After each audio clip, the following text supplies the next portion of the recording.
Okay, welcome back. I'm going to do a book review of a book that I purchased. It's called 77 Ways to Get More Customers, Essential Guide for Entrepreneurs to Grow Your Business and Increase Your Profits by Cardell. Before I go on to this, I want to tell you that um, all my purpose is for review of the book, my opinion and my review and my reasons, information and educational purposes, and as far as the content is concerned. The purpose is not to take credit. The credit goes to Cardell for writing this book and publishing it as well. As it says here, copyright Cardell 2021. Now, I will say I want to talk about first my experience looking through this. Um, I found this book to be very useful, and I'll give my reasons why. On my other channel, I'll talk more about um, my other channel. I'll put this on my other channel. And the purpose on the other channel will be to read through what I have for notes. But I'm just gonna give some comments and reasons why I think it's a good book, why it's useful. First, I like the fact that he mentions 77 ways to get more customers, right? Entrepreneurs, grow your business and increase your profits. I think it's something that's in great demand, so I think that part is good. I like how he goes through first and gives a overview of how he came into this. I'll be up to you to read more about it, and some pictures of some famous people, and his speaking also, which is pretty prolific. Now, that part I think is a validation and a social proof that he is as good at what he says he is. Okay. Now, I'm going to talk about the 77. Okay. So the first one is your customer goldmine, unconverted leads. Okay. It'll be up to you to read this whole book, but I'm just going to go over some major points. If I came into business today, what's the very first thing I could do to get more customers into your business? I would focus on unconverted leads. Okay. And I promise you that I have a goal sitting in the business was known for unconverted leads. Okay. Your unconverted leads are the things which gives you opportunities to close a sale to make revenue. This is going to be very much just a summarized version of the book. Okay? Let's talk about his second point.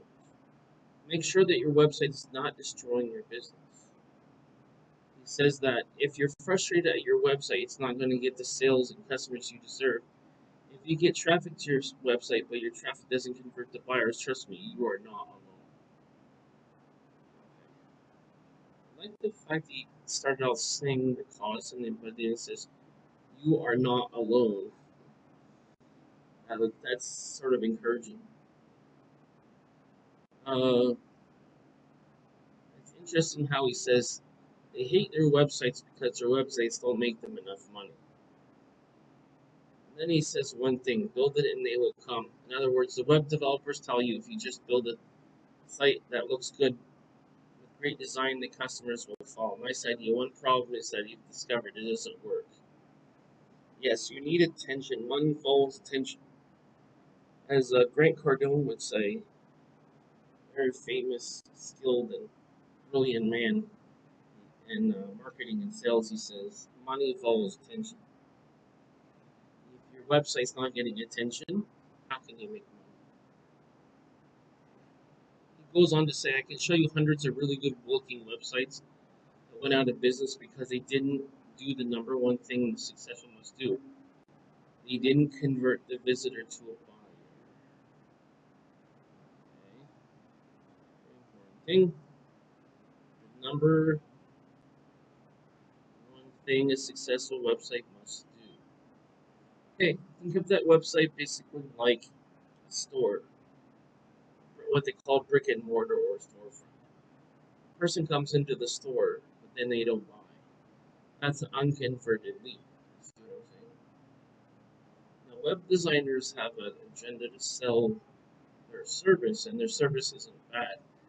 It's just that you need to have proper marketing behind it. And from that marketing, you need to close the deal with the sale as the ending part of the marketing. Okay? He goes on to explain more about that. Let's talk about number three, because this is just going to be a abbreviated version because I'm not trying to take credit for the full article and I'm not trying to read the whole thing, okay? I'm just trying to give you my assessment if I think it's good and why, and then the main points, and explain them to you from an informational standpoint. Number three, avoid the worst mistake you can make in a recession. Okay? So I think this is a powerful statement because it talks about that people reduce their marketing budget in a recession. When in reality, they actually need to maintain or increase it because they need to communicate to the buyer that they should still buy and the reasons why they should buy and the value in the product or service. I think that's a powerful statement. Okay? He talks about the most important thing you must do in a recession. Okay? It's kind of a catcher, but that's the thing is what it is.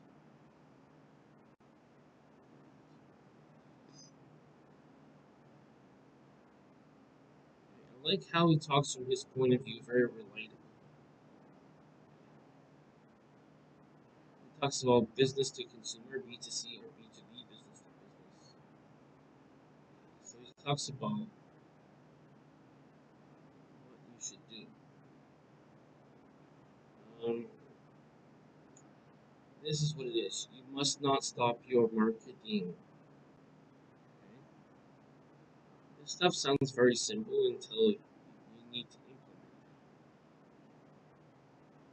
it. It is the single biggest mistake that all businesses make. During the current crisis, 90% of your competitors will stop all of their marketing.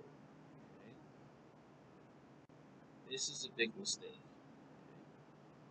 I urge you, I implore you, do not do it. Okay? It will destroy their business. I like that. That's some good advice. And I like this other thing he says. He says marketing is not a cost; it's an investment you make in getting customers and securing the future of your business and your financial future. I like that. That's a very positive and insightful way of looking at it. This is what I like about the author, and this is what I like in this book so far. I'm just going to go through all 77. Okay. He talks about what marketing is. Marketing is the process of getting customers. It's the way of communicating value of the product or service to be more precise. Keep that in mind. Let's go to number four.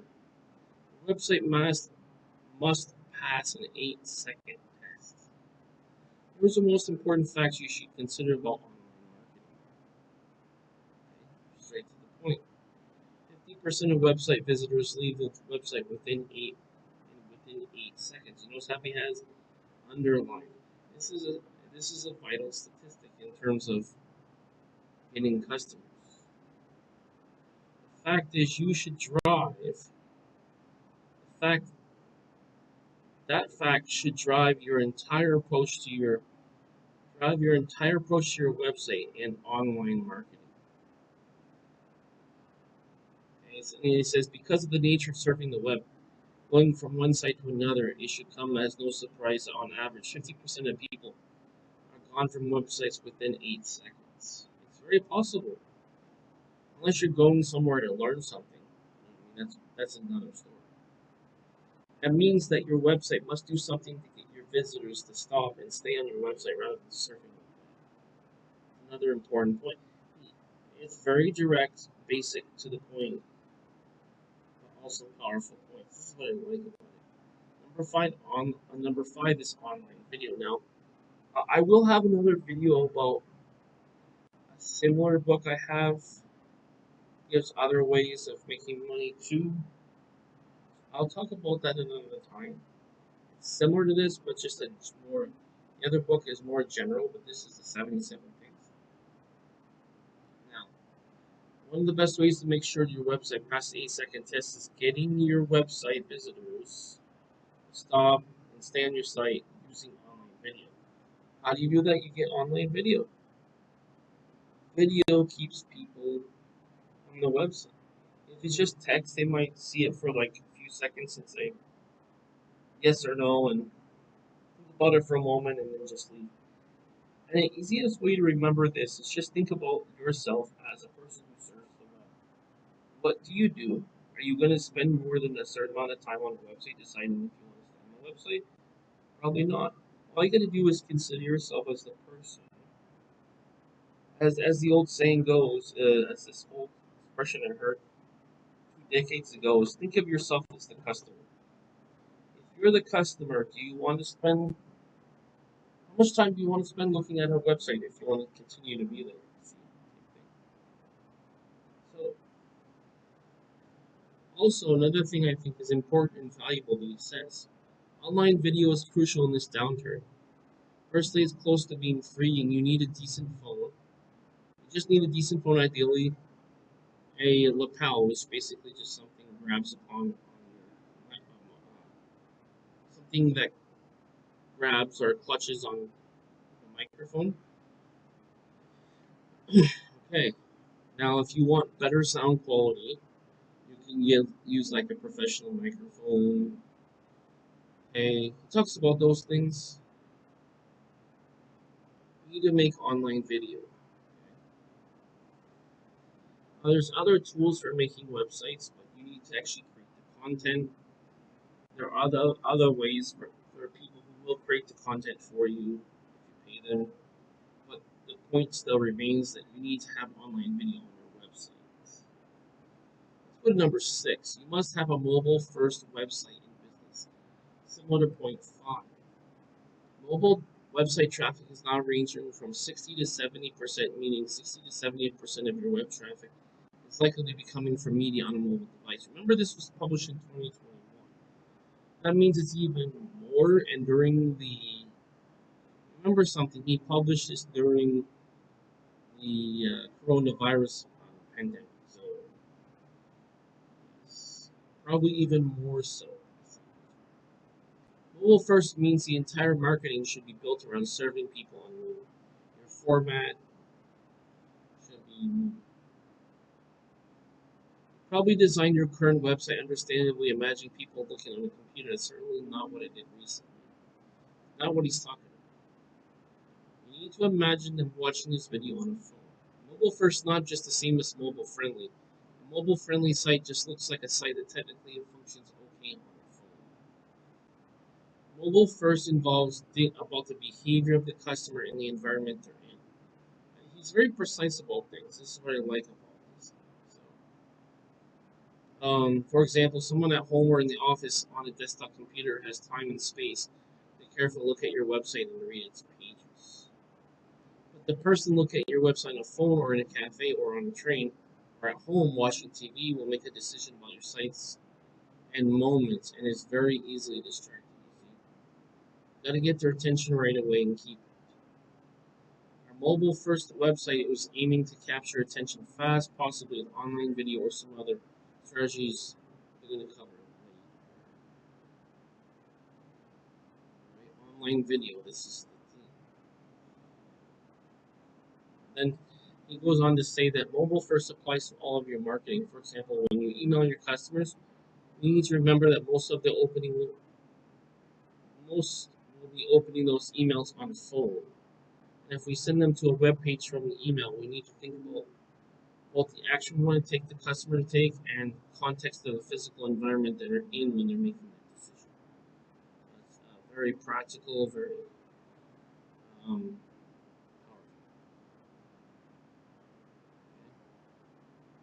I'm going to highlight this part. Go on to number 7, the vital importance of page load speed. Some of this stuff I'm not going to read all of it because you can read it, get the book and read it yourself. I'm just doing a review, showing the notes, right, to point out what I'm talking about. And also for people who want to practice English, they can learn, look at the notes and see, practice reading and learn how to notate as well.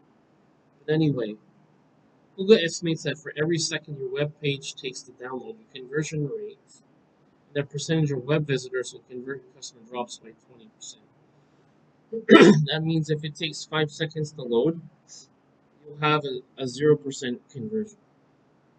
So you need to have 1 second or less load time. Bear in mind that Google is basing this on the huge amount of data they're going through on their advertising system in Google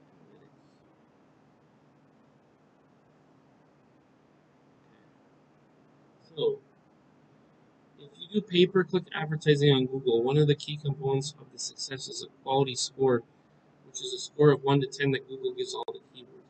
This will tell you how many people look at it and also other aspects that you need to know as relates to this topic. So put simply, higher the quality score, the cheaper your cost per click, and higher up the page or appear.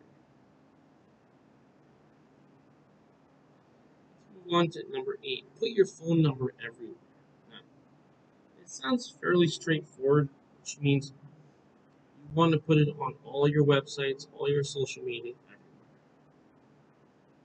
I like how he has these statistics and he says the fact that 60 to 70% of your website visitors are likely to be on mobile is a major challenge. It's also a big opportunity. Let's talk about that big opportunity. All these customers are holding a phone in their hand, so how about them? How how about them getting them to call you? See, if you're using their phone and they see your phone number, and they already have the phone in their hands, they can easily call you. Versus if they don't have it in their hands and they have to need to find their phone, decide if they're going to use their phone and then call. Okay? People forget that before the internet, a telephone was the #1 sales tool for anyone in business. That's a very astute observation. It's,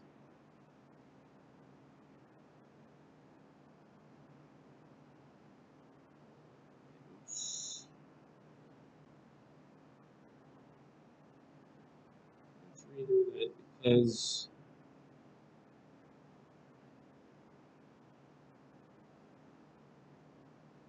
wait the I only meant this part. It was the best option because you can speak to anyone.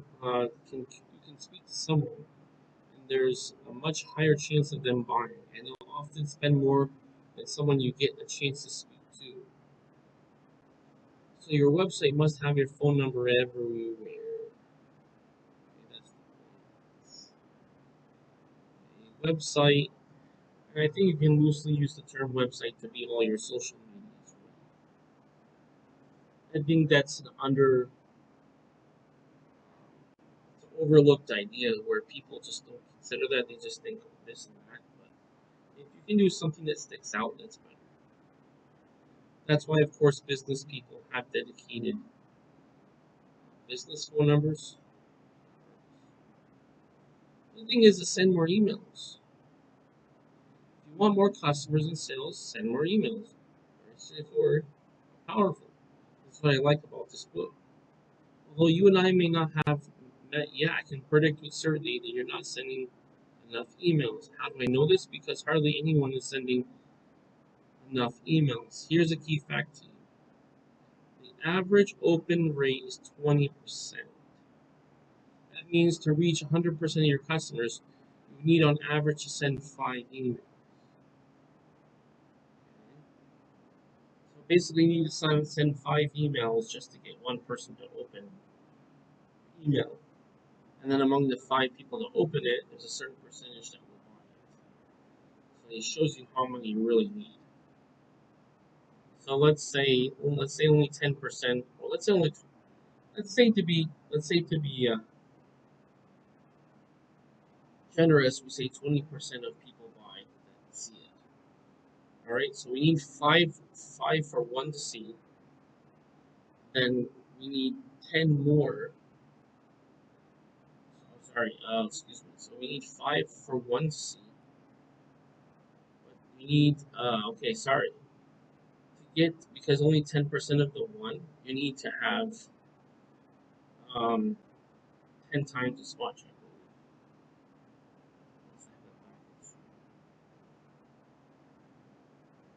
Oh, excuse me. You need to have 5 times 10. You need to have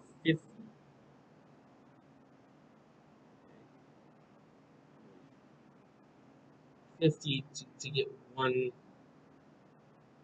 sales. Sorry, you need to send out 50 emails out to get one customer.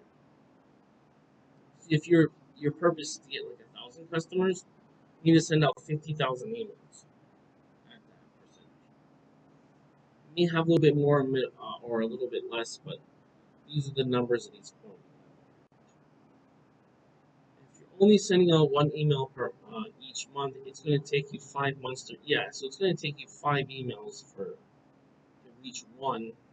Then only a percentage of those five, maybe one out of the five at best, right? Maybe you need so yeah, I'm saying at least 50 emails just to get one sale, which is 2%, which is makes sense. Right? One sale. You must get your customers used to receiving at least 2 to 3 emails each week. Now be careful about this in whatever part of the world you're living in, if that's legal or not, but just be careful. This is what he's mentioning. So the information you take in is, in theory, this information is good, but you need to use common sense to apply it to if it's possible or not to do that legally. Okay, the secret is to doing that successfully, not to bombard them with sales messages. Some of your emails should just be packed with useful information and tips of advice. See, that's what I'm doing. I'm just giving a review and tips and information. You see, mainly review and information, or links to your social media posts, links to your online videos.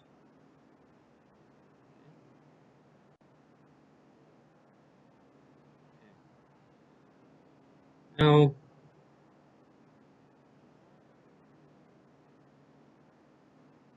let's move on to the next one, number 10. Make sure your emails are open. How do you get your emails open? You do that primarily with the title of your email. You need an eye-catching title of the email. The title of your email must be the most important part of the email. It's like a headline in a newspaper, as it determines whether a customer is going to read the rest of the email. You need to step out just one more, guys, okay?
Okay, sorry about that. I had something urgent I had to attend to suddenly. Okay, so how do you get your emails open? You do primarily with the title of your email. It has to be eye-catching.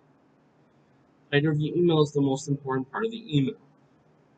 It's like the headline in the newspaper. It determines whether the customer is going to read the rest of the email.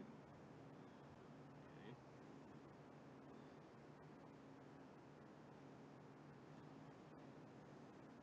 If you look down your inbox at emails you get from businesses, they tend to have unbelievably boring titles.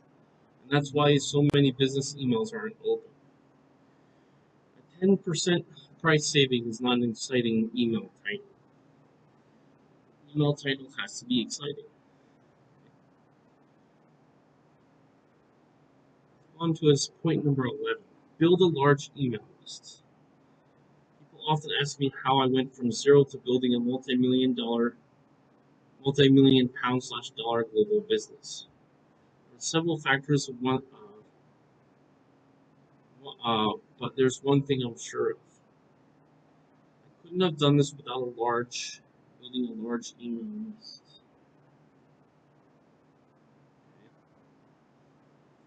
The email list is the most valuable assets in my business, referring to the author's business. To give you an idea, he mentions that over the years, over 300,000 business owners have opted into my email list, purchased products from me, and requested resources such as this book, and I'm one of them.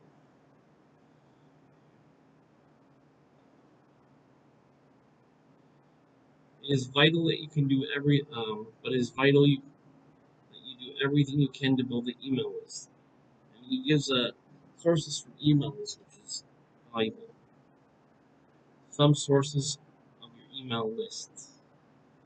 One, your customers, of course, website visitors, people with a phone, people who phone you with inquiries, people who email you with inquiries, people who fill out contact forms on your website, and referrals. Referrals are powerful too, but for what we're talking about, that's not. That helps, but it's not what we're talking about. Traffic from Google, traffic from Facebook, people who send request guides or reports from your website,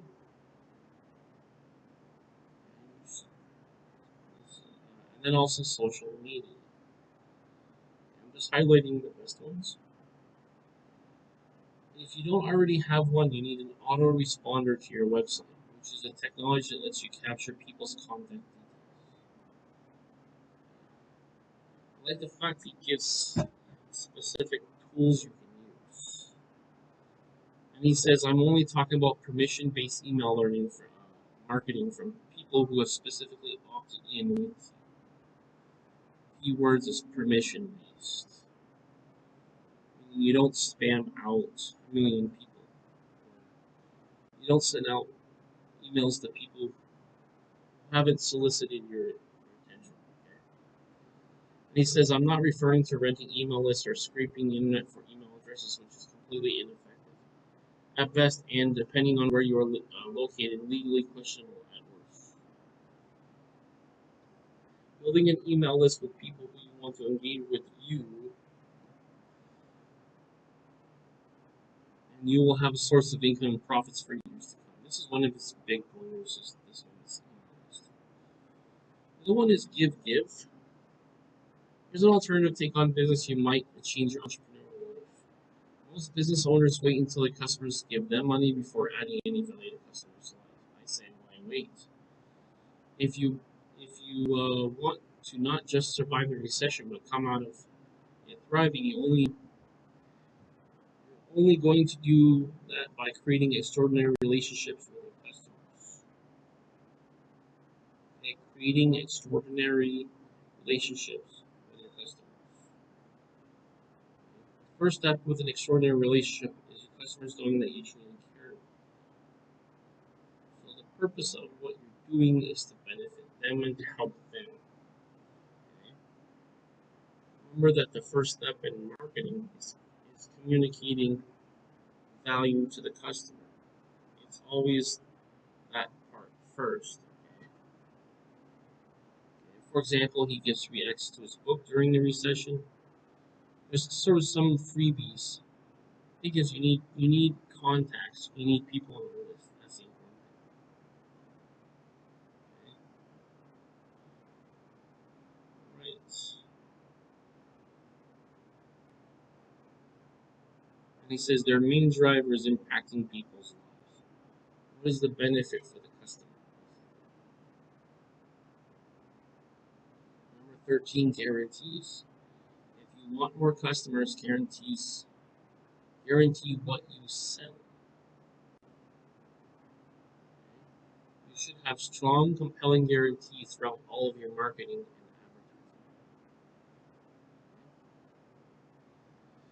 advertising. If someone spends money with you, they should absolutely hate what you do for them. They absolutely hate what you do for them. Chances are they'll probably give you a refund or a partial refund depending on what you're selling. Given that that's the case, you want to be explicit about it.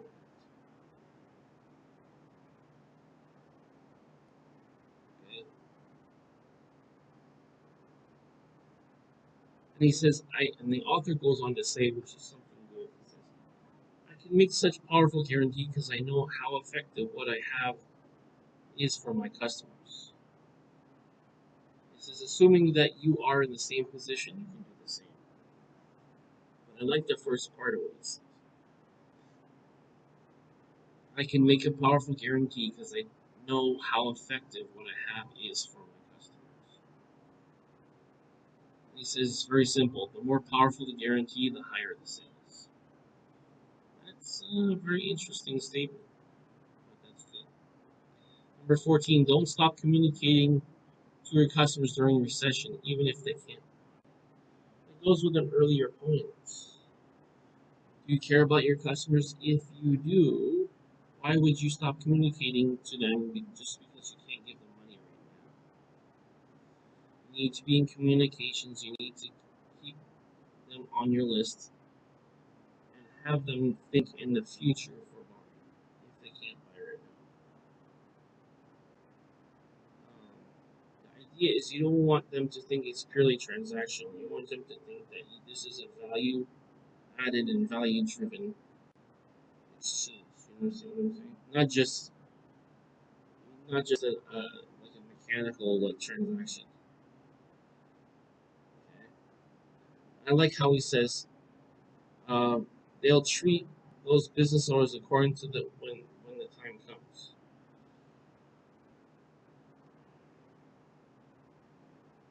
Meanwhile, if you take time and trouble to keep communicating with your customers, you'll be rewarded. Okay? So he's kind of hammering the point. Okay? And of course, if they're able to buy, you need to set up marketing and customer communication, emails, Facebook, even direct mail if feasible. So don't forget that last part. Now, Facebook remarketing. Remarketing is an incredibly effective way to keep in front of your customer needs. Okay? Until remarketing, if someone came to your website and then left without buying or contacting you, they were lost forever, but those days are over. Here's how remarketing works on Facebook. You can also do it on Google and YouTube. Let's say I visit your website one afternoon. I have a look around and leave. I'm interested in what you have to sell, but for whatever reason, I don't make straight contact right away.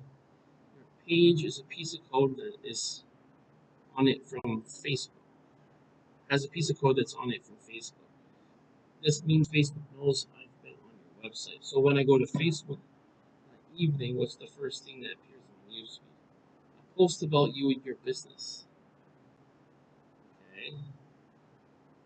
See, technically it's a sponsored post that you're paying for, but it just looks like a normal post that contains a line on your website or video or whatever you chose. So these are cheap ways of doing it.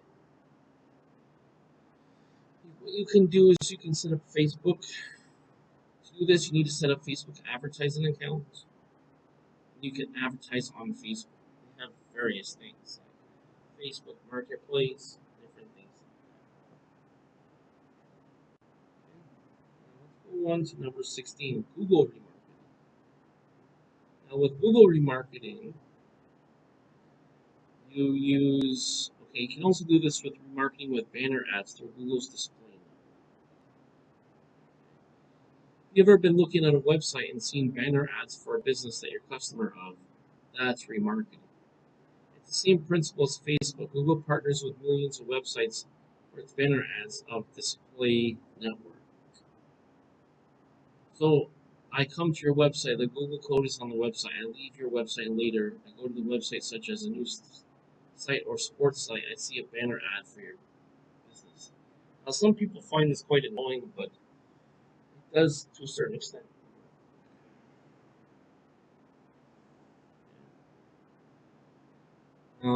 Google remarketing ads are run through Google Ads, formerly known as Google AdWords. The same account which runs your pay-per-clicks on Google. Although it can be expensive, but it can be quite effective too. Now, YouTube, when he says remarketing, it's basically doing another time.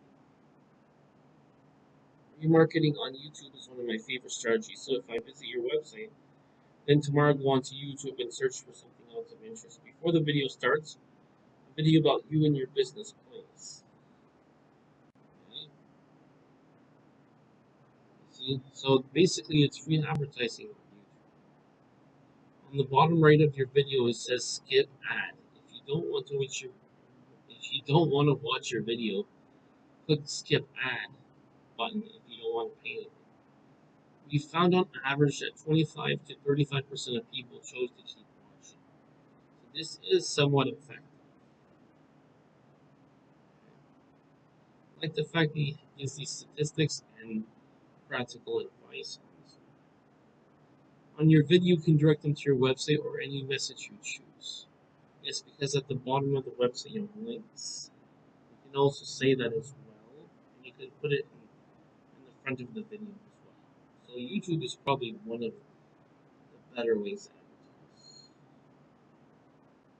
It says because YouTube is owned by Google, your YouTube remarketing is run through Google Ads account.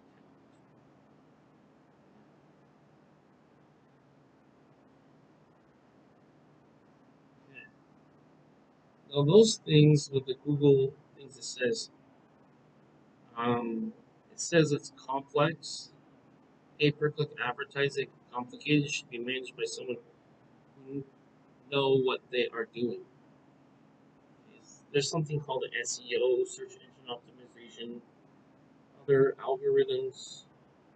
He mentions it is good to have options. He mentioned his company has a 50-strong team across a team managing the online marketing for business owners, so it's good. He mentions a way to contact him. You notice how every single time he has his website. It's kind of like his phone number is his website. See? Let's talk about referrals. One of the best ways to grow a highly successful business is through referrals, meaning people who come to you through word of mouth recommendation from an existing customer. This is another way. Customers who come to you through referrals are the best customers you can get because, first of all, they're free. Second of all, they spend time being your best spending customers. They already have been told that what you have is valuable.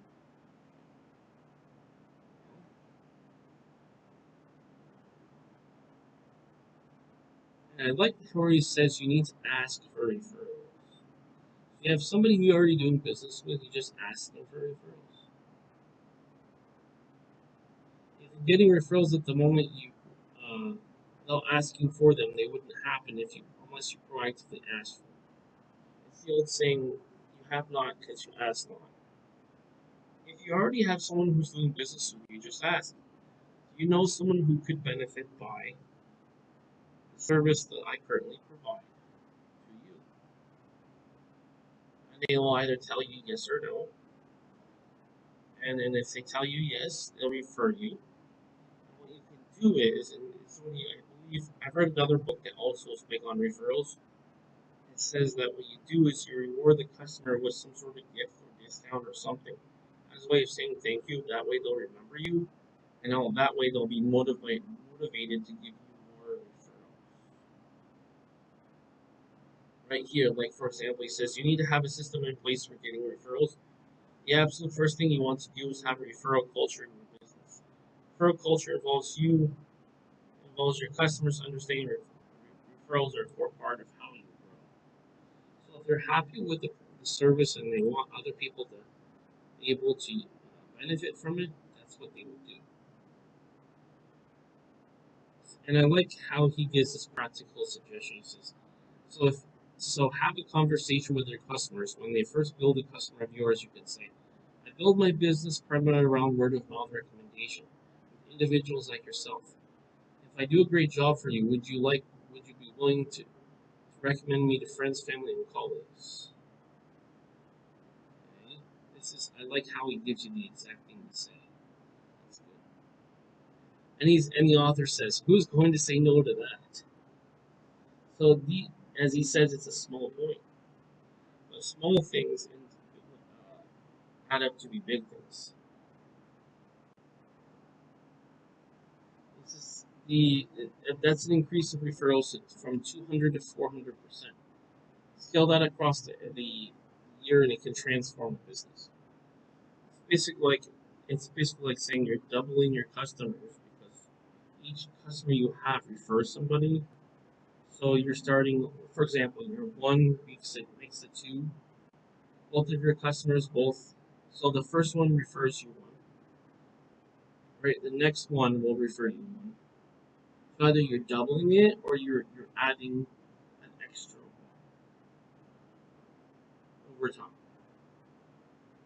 So let's say for each one that you got without referrals, they refer somebody as well.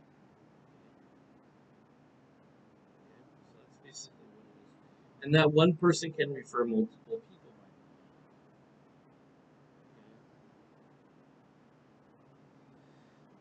the way. And he says if every customer that became a customer of yours next week brought one person into your business, then that person brought one more person to your business. You would never have to do any marketing or advertising again. This is the sheer power of referrals. Yes, because each customer is doing the marketing for you. They're doing the advertising for you. They're bringing you the business. I like that powerful statement. I'm gonna highlight that. Referral marketing campaigns. People generally accept that they should have marketing campaigns in their business, meaning they should promote a specific product or service.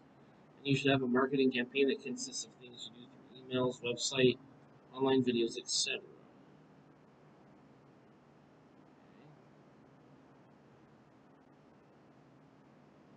You may also call or go to see your customers to get sales. That's the marketing campaign in a nutshell. Just as importantly, you need a marketing campaign purely for referrals.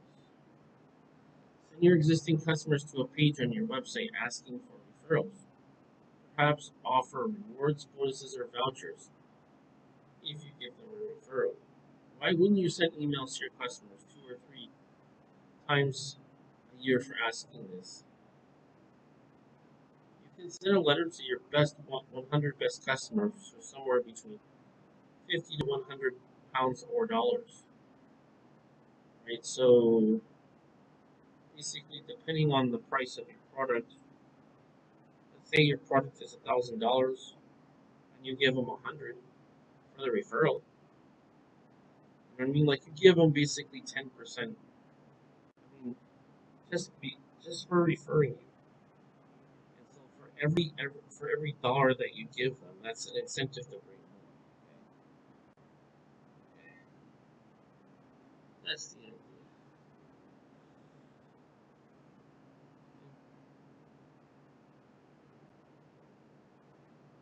I like those suggestions. They're good. Okay. Reward your customers for referrals, which is similar to what they just said. When your customer refer a new customer to you, you should reward them. It says first is the right thing to do. Second, if your customers learn that you have a reward for recommending you, they'll do it again and again. Again, it's in their best interest to refer you, so they're going to refer you. The form of that reward or thank you depends partly on the business that you're in and what you're selling. This type of reward is a cash reward for obvious reasons. People like money. Well, yes. Okay. A close relative to cash reward is the gift or gift certificate. So you can try that. Okay. So you can do a cash reward. You can do a gift certificate. You can also give them a bottle of champagne. Or if you sell products, you can give them one of your products. Or a gift certificate for a local business or restaurant. Well, another thing I'd add to that is ask them what they would like. If there's nothing there they would like, what would you like? If it's something reasonable, yeah, sure, of course, take it. Why?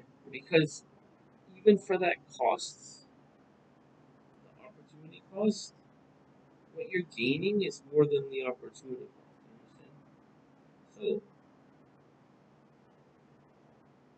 also, it helps me if you thank the person with the handwritten note. Kind of old school, but definitely it's a personal touch that people remember. It's also good.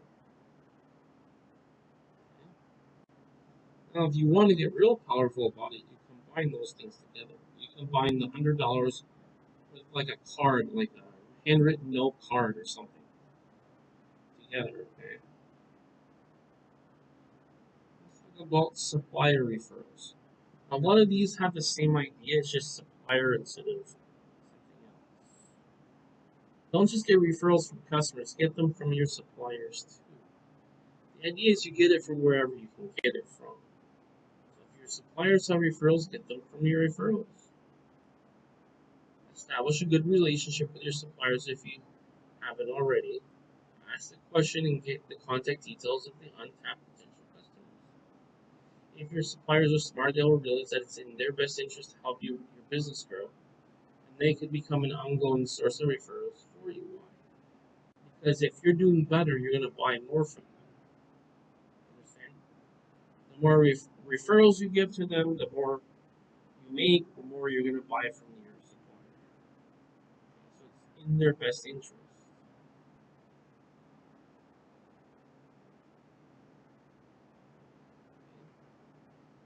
I like that idea. Some of these things is kind of like it's not difficult, it's just something you wouldn't think of, but it's hard. Sell benefits, not features. This is part of marketing. Make sure all of your marketing is talking about the benefits, not the features. Okay, if you say features, okay, this is what it does. That's the feature. People don't care about what it does, they care about how is it going to benefit them. Not communicating the benefits is one of the fundamental marketing mistakes that many people make. Okay? You don't want to just say what a product does, or even what a service does. You want to talk about how does it benefit them and how does it meet the needs of what they have.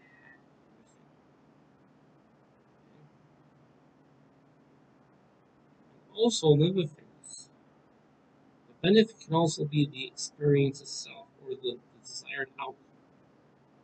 Okay?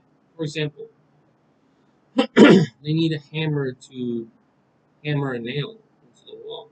Why? Because the end result is that a nail goes in the wall, right? So the benefit is nail gets in the wall the way they like. Not hammer can hammer a nail. Do you understand? Look at all of your marketing, particularly areas such as homepage of your website. You need to start telling your customers all the benefits within the first one or two sentences. Benefits, not features. I like how he puts that. Very succinct, to the point, powerful. Improve your sales skills. If you really want to become a superb at getting customers, you must understand and be able to practice the art of it. The slightly intangible elements of sales. Okay? So yes, we need to be better at sales. Why? Because we have to close the deal. We have our marketing to show the value of the product. That's definitely important. But then what we need to do is we need to close the deal. That's the sales. So in other words, customer sees the value of the product. Customer goes to the salesperson. Salesperson makes a deal, an offer on it, and reminds them why they should buy. It is a skill. It sounds simple, but it's not. There are other factors involved, and the involved in convincing people to buy. Okay? Remember, sales and marketing are not the same thing. Marketing is to communicate the value of something, to get interest to the customer. Sales is closing the deal. And part of sales is social skills where you can be able to communicate that this is what they should buy and at the price that you're selling that is value, okay? It fits their needs. It says your ability to sell effectively is important to your ability to get customers as anything else, as it always will be. If you have a team around you, the obvious applies for you. Right? You need to be good at closing the deal, basically, and reminding the customer why they should buy. Okay? The whole company should be selling. And to quote Grant Cardone again, brilliant marketing and especially salesperson. I remember seeing in his YouTube videos mentioning how and demonstrating how to close a deal. Part of it was just connecting to the customer. Oh, my name is such and such. It was like business to business. I understand you're looking for such and such, whatever it is, and this is what we're offering. How would you like it if we could provide this for you that would fit your need? So it's basically just having a conversation. You're not talking at the customer, you're talking with the customer. Two different things, okay? As an entrepreneur, maybe one or a couple person team, you need to be very good at sales as well. You have to get great at selling, not just so you yourself can sell, but also so you can make sure that key people on your team are doing as well. So when you have a team, everybody needs to be selling. Okay? And I want to quote again Grant Cardone. He had it was like he showed a demo of one of his conferences or something. That's the right term. Um, and he had somebody call. So he said, "Okay, let me call one of your office and see how where there's room for improvement, where I can increase sales for you." As it turned out, when he called, guess what happened? The lady was seemed to be too busy to talk to him about selling it. It was basically like, well, that person should talk to someone else. He says, no, that's a mistake. Everybody should be selling who's talking to customers. You understand? That's an important point. That's a very good point. And just something I would add to this. But yes, what he has in this book is sufficient for what his point is. So yes, that's good. Now, of course, there's one other thing. There's all sorts of ways to improve your sales skills. You can take courses, read books, and attend seminars. But he says my core message to you is that you need to understand the fundamental importance of sales as part of the customer attraction acquisition strategy within your business.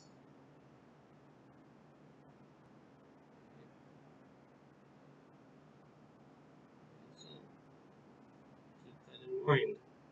Let's talk about overcoming objections or to overcome objections. One of the key sales skills is how to overcome objections from your customers. I like that. That's a very good suggestion. And that's what I like from this part of the book. Why? If a customer says no, or is unsure, or is doubtful, you have to explain to the customer that you need to explain and convince the customer that their objection, get past their objection, so they'll buy.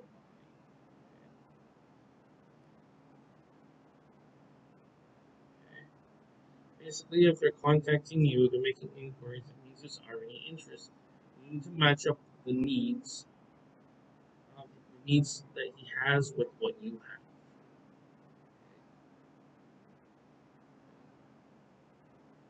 If you're not matching it, just like he says, if you don't have a customer needs or wants, normally there's an objection the customers have.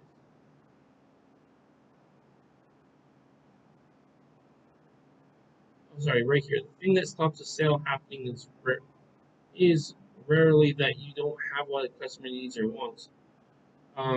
There's an objection. There's just an objection in their head, something that makes them want to say no. Most objections are about money, trust, and time. Okay? Key things: money, trust, time. How much money do they trust you, and how much time is it going to take to do it? Such as it's too expensive. I don't believe this will work. I don't have the time to invest in doing it.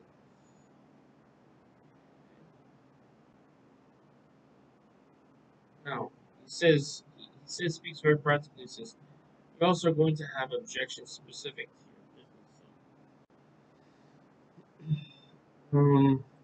Now, you need to be as very says right here. You need to be very clear about your customers' objections and come up with clear answers to these objections. Okay? List them as one by one and work them out with the best answers to those objections. There'll be 3 or 4 objections that you might hear all the time. Get really good at answering those, you will see a significant increase in your sales. For sure, because if what's stopping them from buying is the sale, then obviously, by definition, if you can overcome the objection, obviously it means that you will be able to sell more. So that's kind of by definition. Now, number 25, teach all of the team how to sell. Going back to the originals, one, once you have acquired the skill, you need to teach your team. Your team needs to be good at selling too because your team needs to be closing and bringing in revenue for the company. Everyone in your business who communicates to customers can make more sales happen. And remember something, everyone in your business who communicates to customers is a salesperson.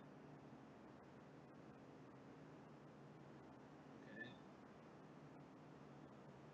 Some people who, for example, the lady who didn't want to talk to them wants to transfer you to someone else, is a person who pretty much is going to kill a sale. Okay? Now, the other thing about that is if you have employees who don't like you, then they won't sell for you. That's why having the right team around you, okay, is important. And you need to have the right people around you as far as staff for sales, and also you need to increase the morale so you'll get people to sell more.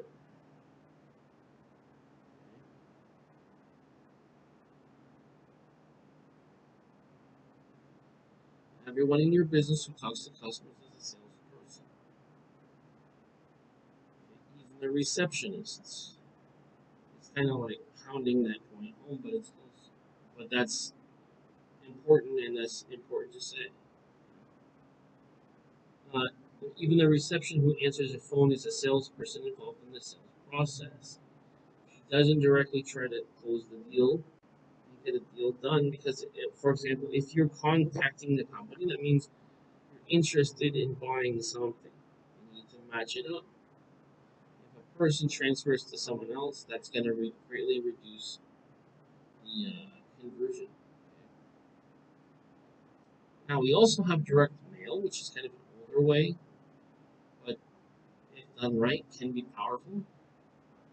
Over the For over 100 years, direct mail has been a highly effective way of getting customers into any business, but it's not used by growing business anything like as much as it should be. Everyone is excited about the internet, and I love the internet, but it's not either or. Until the internet has come along, direct mail is the main way of getting customers in many businesses, particularly business to business and retail. Now, you have to think about who is your demographics. Who are you selling to? Business to consumer, it may not be as effective, but business to business is more effective because they already have a need.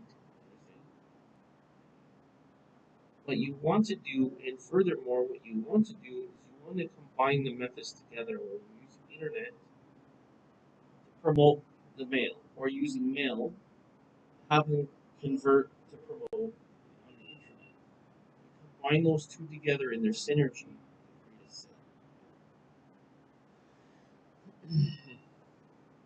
Remember also internet marketing and using emails.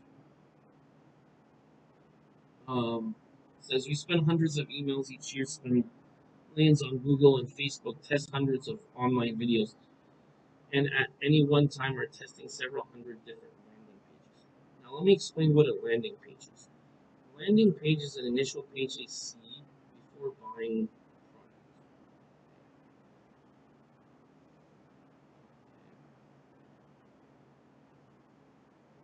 a product. So, internet marketing with emails has the same idea in terms of strategy as direct.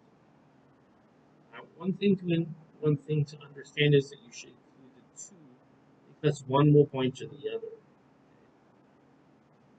Right? You use direct mail as the marketing, and you use the internet as the sales, or you can use the internet for the marketing and the direct mail to close the deal, such as getting the person to call and set up an appointment to install services. Right? That's where you need to combine the two together. It's not either or.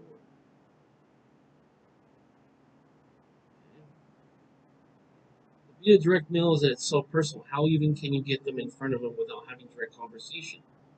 Although with them, saying whatever you need to say within your kitchen, lounge, or office. With the direct mail, you can have it convenient for them. Direct mail gets brand new customers can be hard work, but it's worth the effort. But does involve some trial and error. So some things, depending on what you're doing, you may make some mistakes, and then once you from the mistakes, you improve upon it, and then you continue doing things that work. But doing direct mail to sell more to your existing customers. This is where direct mail is even stronger because if you already have customers, this can be a reminder to buy. He says his most successful private clients do monthly direct mail campaigns and their customers, and in most cases, it adds 6 or 7 figures to their businesses every year. Direct mail campaigns, okay, if done right, can be powerful. Now here I've highlighted some more stuff here. So now, postcards is a type of direct mail. Whatever size business you have and whoever your customers are, please test sending postcards to promote what you sell. What you can do is what's called testing the market. So what you do is you send out postcards to see how it sells, and you can gauge it whether it works or not. You can do a smaller campaign of doing that. Now postcards are wonderful for a couple of reasons. Firstly, they're cheap. You don't have to pay a lot for envelope or pay for the envelope being stuffed. You'll want to get your postcard to be the largest size allowed for the cheapest mailing, of course. Secondly, not only are their postcards are cheap, they have very good readership level because the person is definitely going to see it. You don't have to do anything to read it. They don't have to even open an envelope. The customer is at least going to give you the chance to get your message across. You can test specific offers, events you're doing, or sales you're having. You can use postcards to sell to new customers or lead generation. You use postcards to send people to your website. Remember I told you to recommend the websites? You can sell them to businesses or consumers. How about testimonials? Now, testimonials is basically word of mouth that leads to a referral. You must use testimonials. Okay? Now, there are ways to get testimonials from people. If you've already established business relationships, you can definitely get them. There is a proportion of population, around 30 to 40%, for whom social proof is a key element to their buying decisions. This is a good point that the author points out. I like that. This is why I like this book, and this is why I like this chapter here. Social proof is the thinking that everybody else does this, so I should do this too. Especially when you deal with Asians, I'm going to say, especially Asians or group cultures, are especially this way because they're very much like a herd culture where if you see a group of people doing it, then the next person should do it too. I mean, um, now he goes on to talk about having real life stories. Testimonials of social proof, having real life stories and case studies from people who are experiencing and benefiting from what you can't fail to increase. Benefited from what you got can't fail to increase your sales. So you want testimonials on your websites, written material, and also written material. Written material. If you meet customers face to face, one highly effective strategy is to have a book of testimonials ready to pull out. The time to pull them out is when the customer comes up with objections we talked about earlier. Your product is a bit expensive. To what you can apply? Can I show you something? There are some people who can be raised, also raise the issue of price. Here's what happened. When they went ahead and did business with us, they heard out their stories.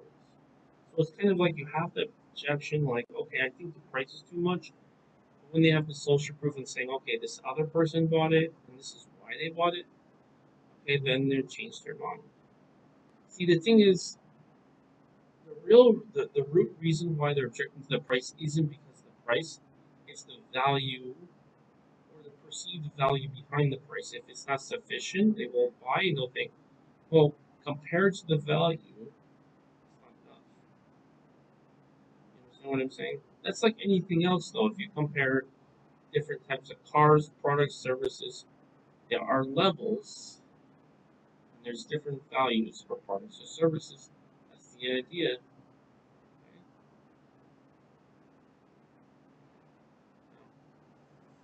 Let's go to 29, the video testimonials. This is just another way through videos to get testimonials. So you can have somebody like write it down or type it, like put on your website, social media, or you can have a video where the person giving a testimonial is a video. Okay? The reason that video testimonials are highly effective is that they are believable. Why? Because at least hopefully it's based upon a true story of what someone really thinks. Remember, you're going for authenticity. Okay? If it's authentic, it speaks volumes. Why? Because again, it's social proof, and it's social proof, and it also communicates value. Understand? Okay. I'm just giving you main points. You can read through the rest of it. By the way, I do recommend that you buy this book. This is why I'm not reading through the whole thing because I'm trying to giving my review on the book. Yes, I'm giving it a good review, so I'm referring people to buy the book. But the important thing is the book actually technically the book is actually just a tool to get more business. I'm not sure if it's gonna mention that later. Anyway, you can use video testimonials on your website and emails with links in the video, on Facebook ads, and all of your social media, on YouTube as part of your remarketing, which is marketing something again. You can, of course, transcribe your video testimonials and use them in your written material. Now, which is one of the reasons why you probably, and I haven't been doing this, but I probably will be implementing this more as I'm able to do this. Because sometimes it's going to cost money. If you can get subtitles for your videos, look into something called video sales letters. So that's something you want to do. going back to the topic of direct sales, one of the best ways to get more customers in direct sales is having a salesperson or sales team to go out in the real world to get sales. This is the old way before the internet, right? Door to door sales, in person sales, right? It's one of the most obvious strategies, but everyone is very drawn to the internet and overlooks traditional selling. Most businesses will still benefit from having a person to go out into the field. So what you can do is you can say, okay, I'd like to set up a time to make a sales presentation to show you what we have to offer and how it will benefit you. So they'll do something from business to business. Is something that's a more formal way, but for business to business, because we're talking about larger money, right? You need to present it in the right way. That's how you do it. For in-person sales, you have a salesperson that who's educated on the features, the benefits, and also on how to match up your wants with your needs with what the company can. I was gonna say wants with needs, but basically, yeah. The need basically becomes the want, which becomes the demand. Yeah, so you can have a one professional salesman go out door to door and just do that, or they can actually go from business to business and do that. Best thing to do is give a call or an email and set up an appointment. That way, the person will be available and will be receptive to what you're saying. It's more formal, but it will work much better that way. There are two options when considering direct sales to your business. Okay. First of all, you want to one first is to have salespeople physically visit customers, like I was saying, and then you also have sales on the phone. If you already are on a list, you can call them, do your sales pitch on the phone. If it's not convenient, they can set up a time to do it over the phone, or to do in person if they're in the local area. Now, another way to increase sales is to give people who you work for an incentive to do so. It sounds silly, but it's true. So, a lot of times, companies they make a mistake of giving very low commissions. And they wonder why salespeople are not selling. Even if you're already giving them a salary, giving them a high commission on something with a higher priced item, it's quite motivating. You need to pay people higher percentages if you want to get a higher return. You know what I mean? Yes, you're investing that you're paying that commission. You can think of it like an investment. But the thing is, what would you rather have? Would you rather give 15 to get 100, or would you rather get, like, for example, 1 to get 5? You know what I mean? Or even 1 to get 10. No, you want to pay 15 to get 100. Understand what I'm saying? Yeah, you don't want to do that. You don't want to. So basically, she's not even 1 to get 10. It'd be like 1 to get 5. It's 15 to 100 is 6, 75, 6, 9. It's like a 6 to 7%, 6 times the amount. I'm just saying 15%. 15% is quite sizable. Not this couple percent stuff. Okay? Especially where you're trying to have high ticket sales, you want to be using those, not your. You know what I mean? So when you pay people higher commission, you get your salespeople more motivated to sell, and they'll sell more. Versus if they're not motivated, they're not going to sell at all, and it'll be worse, or sell much less, and it'll be worse. And then here's a guideline: how much of the salary should be the commission? The answer is as much as possible, as much as your company can afford. You need them to have to do recurring sales and be large and sell large accounts, of course. Um, especially your better salespeople. Definitely want to give higher commissions because they're the ones who's driving more sales to the company anyway. Now, the ideal scenario is to have salespeople who are 100% commission based. The idea is that it motivates people more. Now, personally, if I can afford it, depending on what the campaign is, if it's just like sell that one thing and that's it, it's commission based. If it's ongoing thing where you have inventory and it's an ongoing business, then you probably want to give a salary in addition to the commission. But your commission, the point is your commission needs to be high enough to motivate salespeople to sell, to convert the leads into sales. You understand? Teleseminars and webinars. This is basically how like video conferencing, how people can learn how to sell sell over the phone. There's webinars in person. It says rather than our earlier point is how they are people have inquired about your business are currently unconverted leads. Teleseminars and webinars work wonderfully together with existing customers. If they're great for it, and they're also great for new customers as well. So you can do it over the phone or you can do it as a webinar. And basically, what you're doing is you're selling this service that adds value and gives them the technique of how they can sell.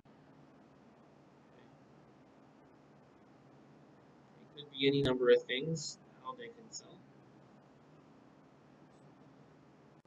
I told you before, Cardell is one of the best in the world at that. So, as far as webinars, okay, by webinar or seminars too. You could do a teleseminar for your customers to encourage them to invite people they know. This becomes a source of referrals. So we're killing a couple birds with one stone. Right? Keep that in mind. Now let's talk about live online meetings. Live meetings are part of all of our lives. Now, invite the person to do a video presentation online. It's an efficient way of communication.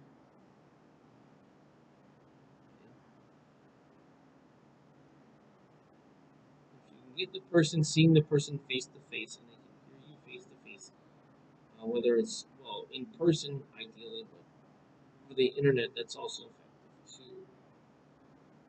Now let's talk about Facebook advertising. Of course, on Facebook there's a large audience. This is a good place to advertise. This is mostly business to business, although you could have business to consumer for selling individual units of a product. There are two key things to understand about Facebook advertising. First is the reach. 15% of the internet users spend an average of half an hour each day on Facebook. That's just on average. Many people spend several hours each day.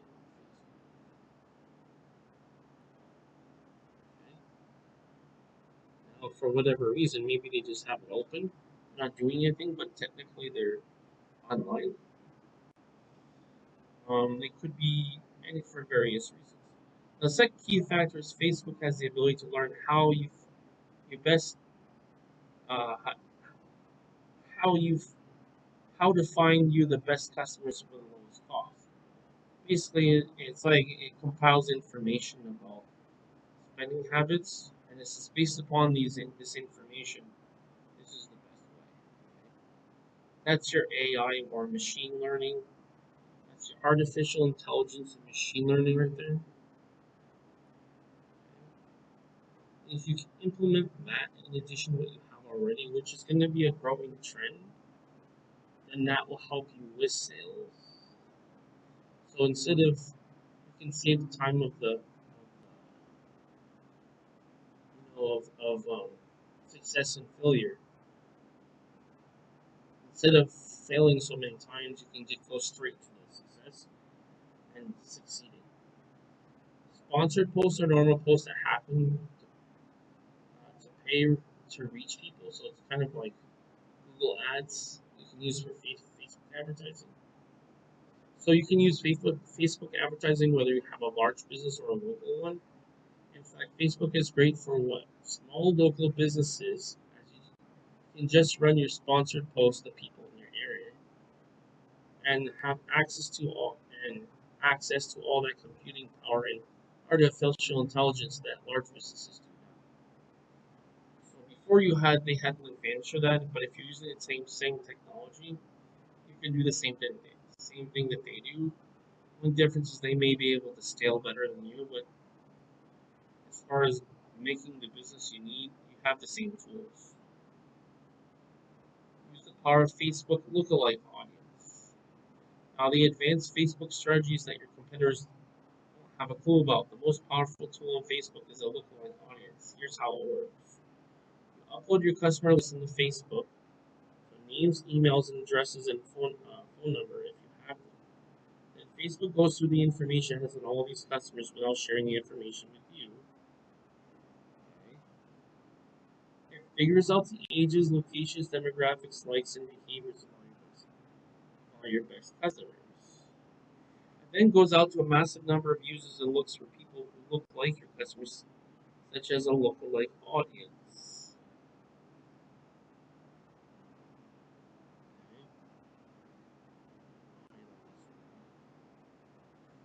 The idea is you want to use AI to help you with sales and give you Facebook's artificial intelligence learns which of those people convert on your website, for example, to a lead or a buyer, and keeps learning as long as your campaigns continue, so it's able to get you more and more customers for cheaper and cheaper. So as you get more information, you'll need less time to get it. Therefore, it's cheaper. It will learn on it will learn who on your site responds and contacts you, and target the rest of your campaigns towards people who look most like them and are likely to. He does mention that his company does this for Facebook advertising campaigns, which is good if you have, for example, if you can't do it, but you have the money to invest. Number 36, constantly refresh your Facebook ads. On Facebook, you have to constantly update your ads 2 or 3 times a week, running a campaign on Facebook. As people will, so as it as you keep running it, you run into something called ad fatigue, which is less people click on it, so less people will convert. It'll look like your campaign has stopped working. Okay. Um, what you need to do X period of time, you need to change it with a new set of ads. When you see your response to your ads diminishing, swap out for the new ones, as I was mentioning. Now, next thing you need to do is you need to test the video ads on Facebook as it relates to Facebook stuff. Some of your best success with our clients where we manage their Facebook marketing has come from video and video ads. Remember, your sponsored post basically means that you can get your post seen by people you want to target on Facebook. So run them in your Facebook remarketing ads. And if you're also trying lookalike audiences, run them on there. See how they compare to normal ads with just words and a picture. Next thing to consider. Next thing is, be willing to invest in marketing, particularly in Google and Facebook. We just talked about Facebook. Right? Now, mention about marketing campaigns. Okay? Same thing. Don't be afraid of it. Of course, if you can't afford to do this, different story. But and they said, but there's a difference between wanting to get customers for free, where there's a smart thing, where it's a smart thing to do, such as referrals, and refusing to engage in paid advertising because of an obsession with only getting customers that costs you nothing. It's a very false economy. Yes, I like this point because there's some times where you have to be paid for advertising in many different forms. It could be like on a classified section, or it could be something with like social media, Google, or even have social networking sites like Meetup as well.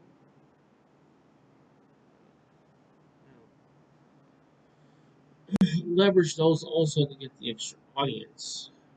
The idea is not to limit yourself. Next one is SEO. And the author says SEO is dead, don't waste another minute on it. I'm not sure if I agree with that or not. His thing is that the algorithms change, so you can't have like a permanent SEO that's gonna work. He says Google wants its search results to be natural and organic. They want those results to be a natural reflection of popularity and relevance of the websites. That's one of the main. Number the fifth main point is up to 70% of traffic is mobile. Google runs for paid listings, such as Google's pay-per-click ads. And he says, to be clear, he says he's a proponent of what's known as natural SEO, which refers to structuring your website and online marketing so that it is in line with what Google considers when making search results.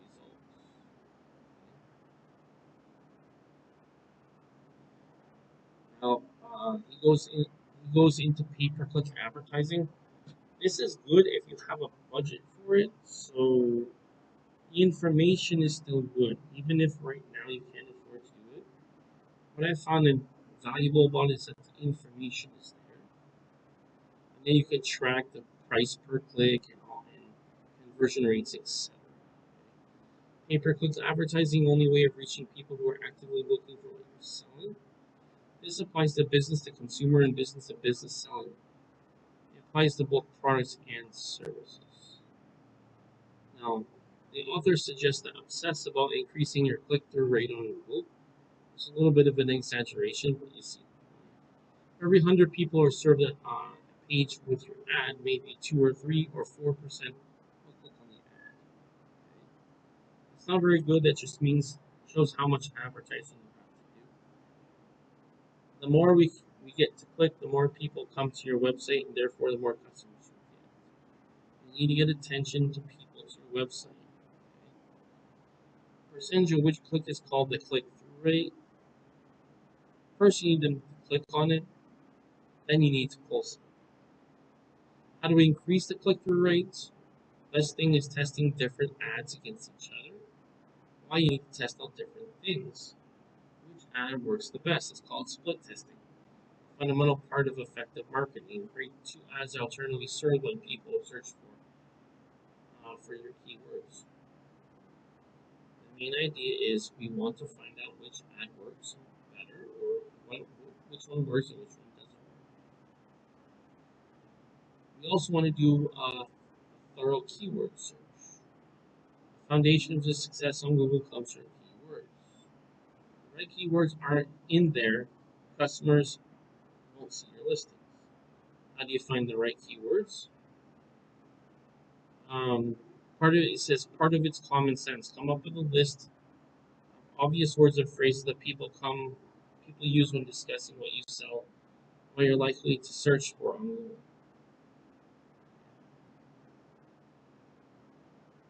You can use Google to find the right keywords.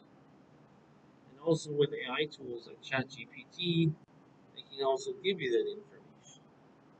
Keep in mind what they have is maybe a year or two out of date. So for certain trendy things that might not work, maybe you can use that tool in general. There's a free tool in your Google account called Keyword Planner. Type in some of the obvious keywords in Google and will show you the variations come with suggestions of the keywords you should be testing. Of course, the more keywords, the better. Make sure they're relevant, of course. Write separate ads for a lot of those keywords. Ads will be relevant, so you'll have greater click-through rate, lead to more traffic and sales. Now, the split ads, that's something you do. That's not something you have to do on Google, but that's like an old idea. Idea is you do two different types of ads. Right? Two ways you're selling the same thing, but you're doing it in a different way. I know what works for this. Number 43, beyond pay-per-click, use Google's artificial intelligence to by customers. Pay-per-click several times here because they've described Google AdWords for the last 15 years. You don't need to pay for your ad to appear. You only pay when someone clicks. That's why it's called pay-per-click. Also, there's something considered something called cost per action or CPA bidding, and is quite simply one of the most extraordinary opportunities of online marketing. I believe it's how much per click are you willing to pay. With CPA bidding, you tell Google the conversions you are aiming for, which is either a sale in e-commerce or inquiry on phone call for a normal site. With your Google code on your site, Google is able to measure these conversions. Once you've had about 30 conversions, Google learns the type of people who are going to convert using all the information it has on its users and with its artificial intelligence. Right? There's a little bit more about that. They mention also that they do that, which is a big benefit. I like that when you can suggest other solutions. I mean, if you're skilled enough, you can do it yourself. You definitely learn by doing. But if you don't have the time, I think it's good to put in the book that you offer that service. The more time you can save, the better. Let's talk about call to action, which is basically saying this is what you need to do. Make sure your ad marketing message or web page includes a compelling offer and a proper call to action or CTA. That's basically telling the customer what to do.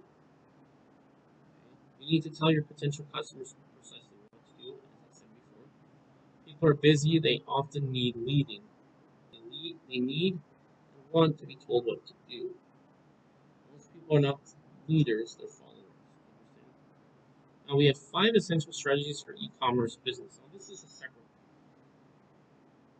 Okay. E-commerce is you're selling something on the website. Another way is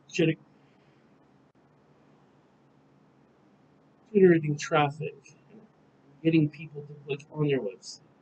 Now, once you have your e-commerce business, there are 5 essential strategies for you to use. The most dramatic improvements of all e-commerce business can be made is improving the checkout process. It's often the case that 60% or more people have begin the checkout process to end before they finish. You can reduce that by reducing the number of steps in the checkout process and simplifying the process as much as possible. Why? Easier for the consumer and faster. Faster for them and faster for you, which means you can make more money. Now, you must know that your abandonment rate, the percentage which begins checking out and did not finish. Also, he strongly recommends that e-commerce sites are built on Shopify. Okay. That is a good suggestion, but I would say for that point, just mention all the major platforms, and not just one of them. But Shopify is definitely one of them.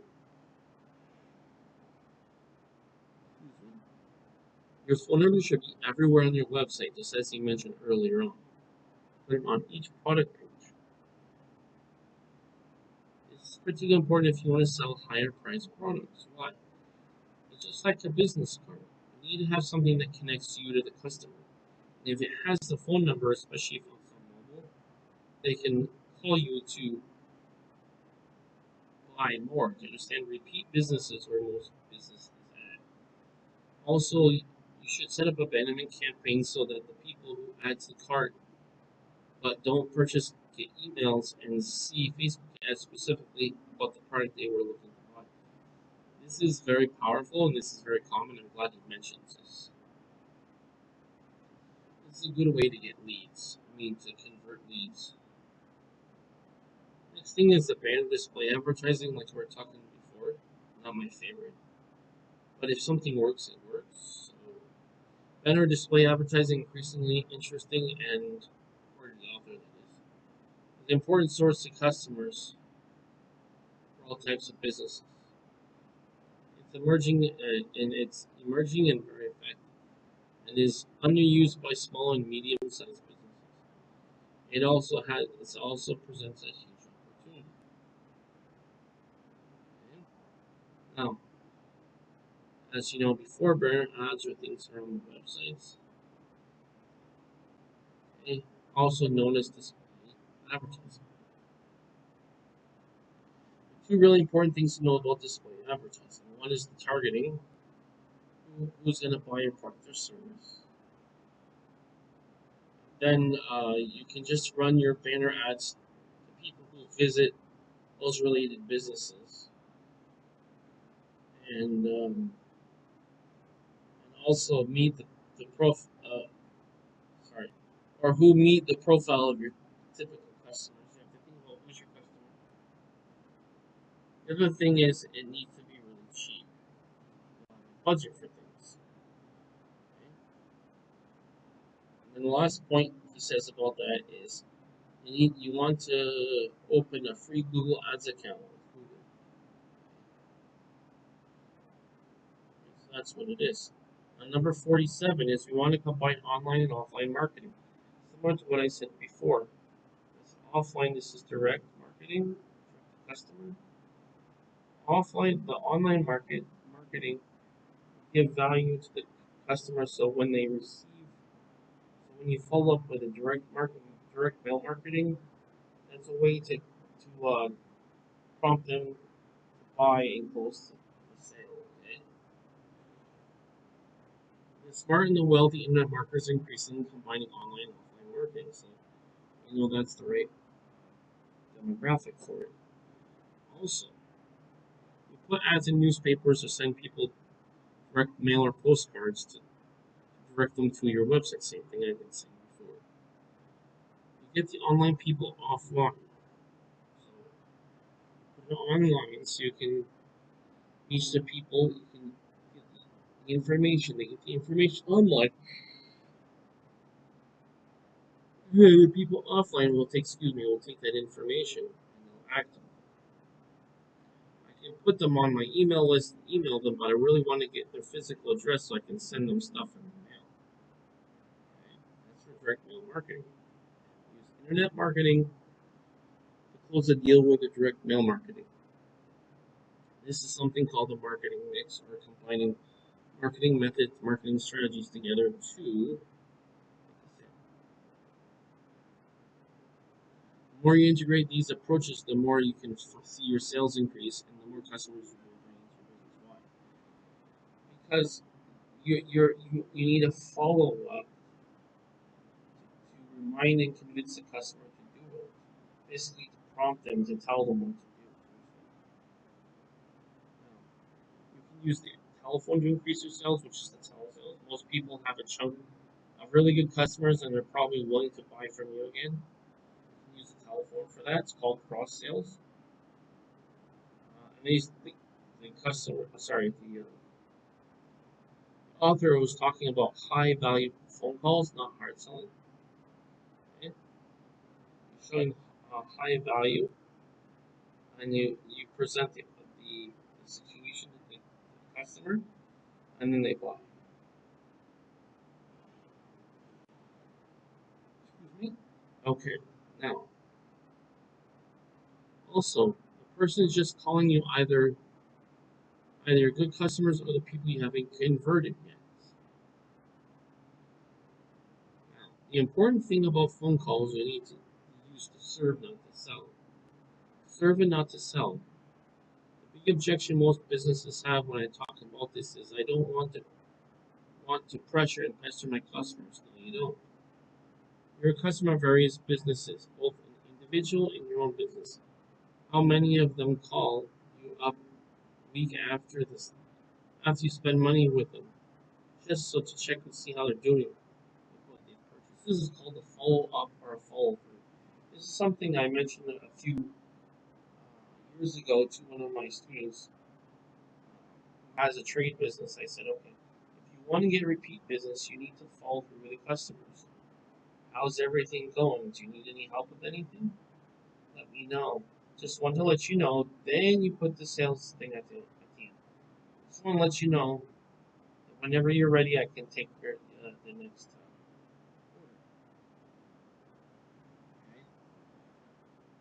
order. Okay?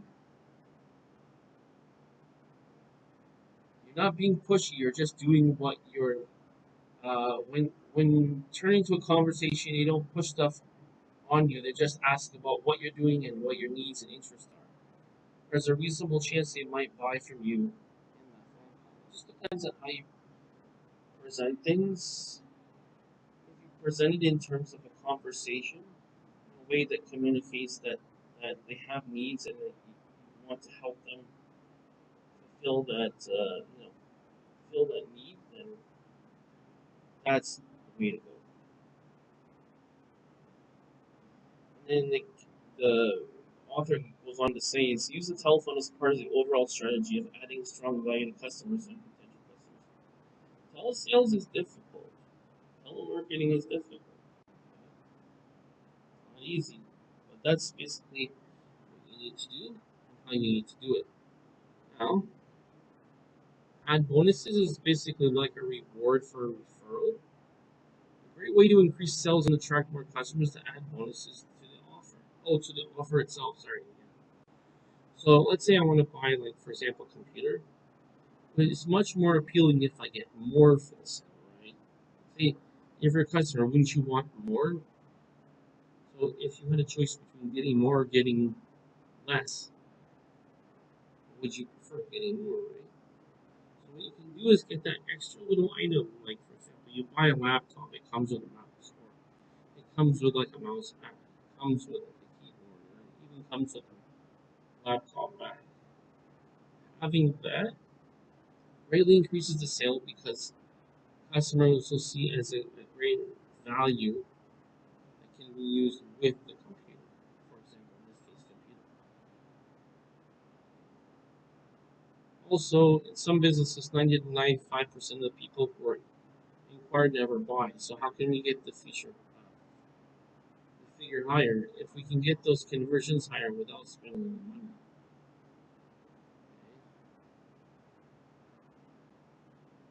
Now, people often laugh at infomercials, but they're worth paying attention to. This is extremely difficult to make an infomercial. Just in case you're not familiar with the infomercial, this is an old movie.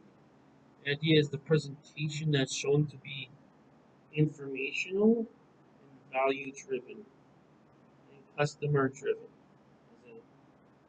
This is the information and this is how it's going to benefit the customer. Otherwise known as, also, yeah, that's why they're called infomercials. Now, people often, reason why infomercials are good because they do get attention and they are able to show the value.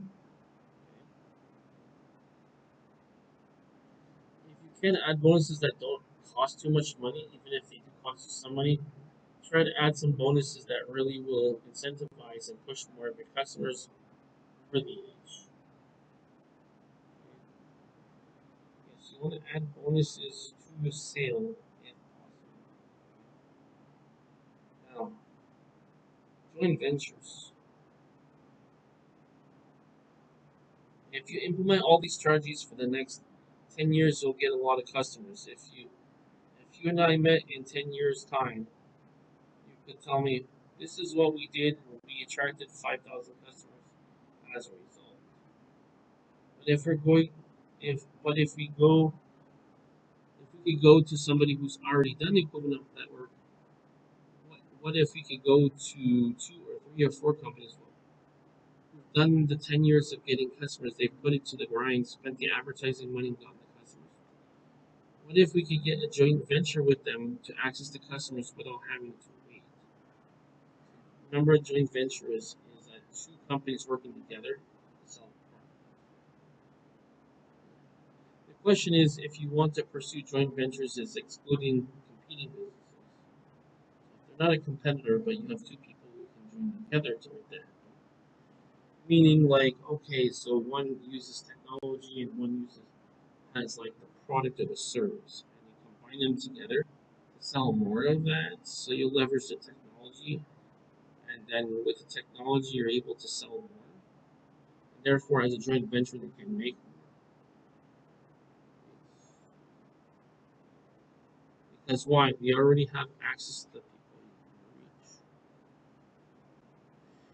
you reach. There is something called swapping customers and doing doing it that way as well, doing joint ventures together. You also have access to good relationship with the customers because the person you have a joint venture with has good relationships, and because you're associated with it, it already gives you good relations.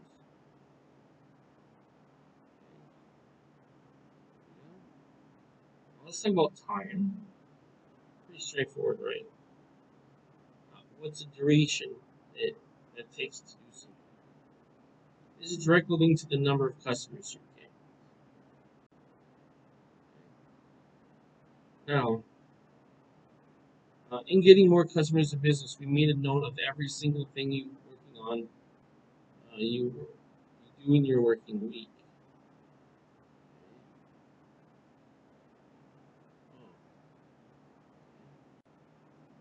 So make note of it. You want to be very focused on the use of your time, make the most use of your time to sell more. You must be pretty certain nobody else can do it or that you can't outsource it to someone else.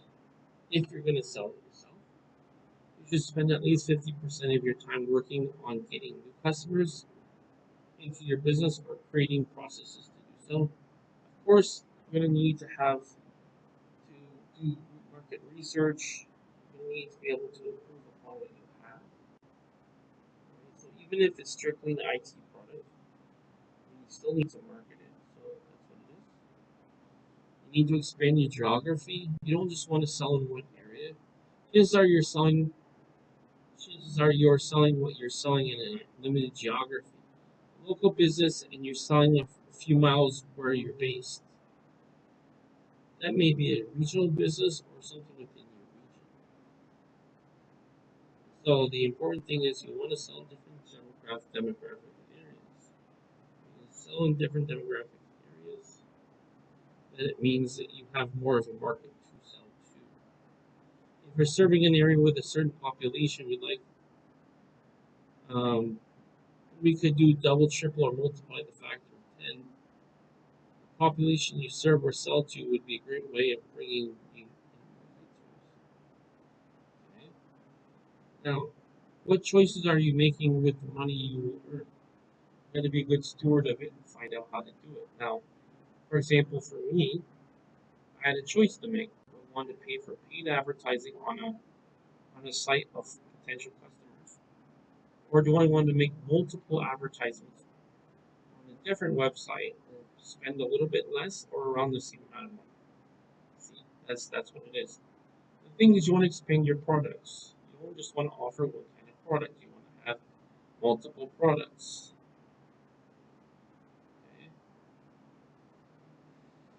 Okay? The top 20 or 30% of your customers are almost certainly stuff they're not buying from you. They would be willing to buy if you offered it to them. Everybody has a need. You need to fill the need. The real power in your business is the relationship you have with your customers. That's something you're going to be building up after. The relationship is based upon the experience of your product or service. Now, you want to expand your entrepreneurial horizons. Sounds like similar to what we just said earlier, but would you pick that business and other businesses, or would you pick totally different businesses? It says a lot of serial entrepreneurs become very wealthy. Remember, you can always have the choice to do more and to do more things and with the skill that you have. Right? Alright, so going back to this, you want to be focused with your time and want to make sure that this is focused in on the same business. Something called test permission marketing, than marketing that sells to people straight away, and marketing gets the customer's permission to get a relationship. That can be done in a couple different ways. One could be you could offer something for free or cheap. The other one, you can invite them to a webinar to show what it gives them some information, and you give them your email address and the ideas you want to convert from there.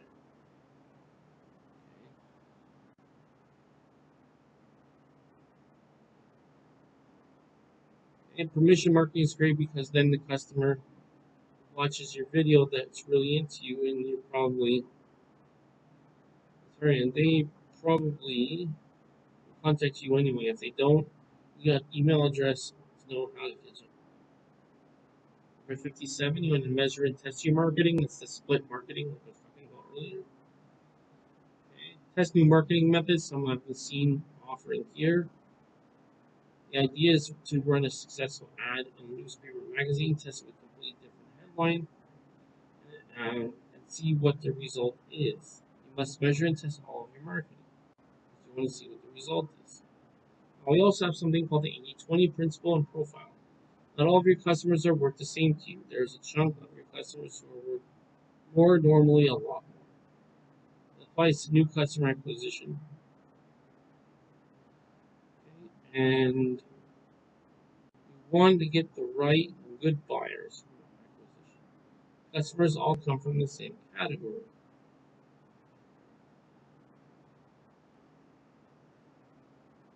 So let's put in networking. Networking is a process in which we connect various entities together to share information. Now, in this case, we need to do social networking with like-minded people. With networking, you can sell their wares wherever you can. You can sell to consumers. Know where are your consumers. Obviously, the current climate has a lot of networking, has moved online, so that's where you want to go. Remember that with moving on to public relations. I'm just going to go pretty brief on this. Advertising, how it gets is getting advertising for free in the form of free PR or public relations. There's a core principle if you want to know about PR. It needs to work in media, and they have to fill it. And also remember that